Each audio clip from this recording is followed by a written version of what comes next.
Doctor Muhammad ইউনূসের একের পর এক কৌশলী পদক্ষেপে তীব্র অস্বস্তিতে পড়েছে মোদি সরকার। বাংলাদেশের বিরুদ্ধে মোদির আগ্রাসী তৎপরতা যে এবার আর সহজে চলবে না, তা যেন ইউনূসের প্রতিটি মাস্টার স্ট্রোকে স্পষ্ট হয়ে উঠছে। ক্রমেই কোণঠাসা হয়ে পড়ছে দিল্লি, আর ভারতের চোখ রাঙানির জবাব এবার বাংলাদেশ দিচ্ছে চোখে চোখ রেখে।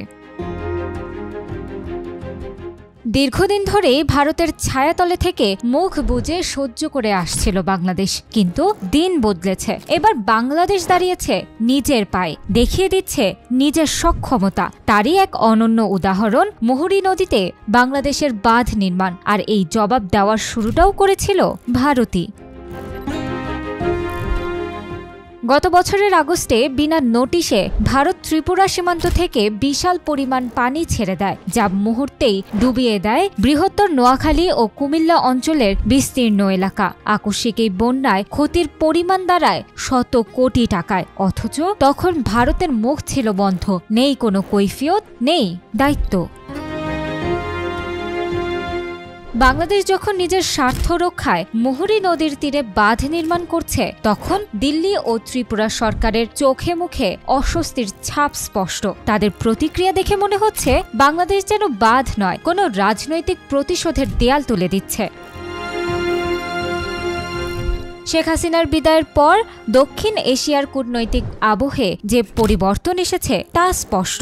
অন্তর্বর্তী সরকারের আগমনেই যেন ভারত বুঝে গেছে আগের সেই বাঁধনহারা দখলদারিত্বের দিন ফুরিয়েছে। বাংলাদেশ এখন আর মোদির বিশ্বস্ত প্রতিবেশী সেজে চুপ করে থাকবে না। আর এই আত্মনির্ভরশীলতা ভারতের কাছে যেন অসহনীয় অপমান হয়ে উঠেছে। তাই তো মুহুরী নদীতে বাঁধ শুনে ত্রিপুরা সরকারের হঠাৎ ঘুম উড়ে গেছে। এখনো বর্ষা আসেনি, পানিও নামেনি, তবুও ত্রিপুরার প্রশাসনের মনে বন্যার আতঙ্ক।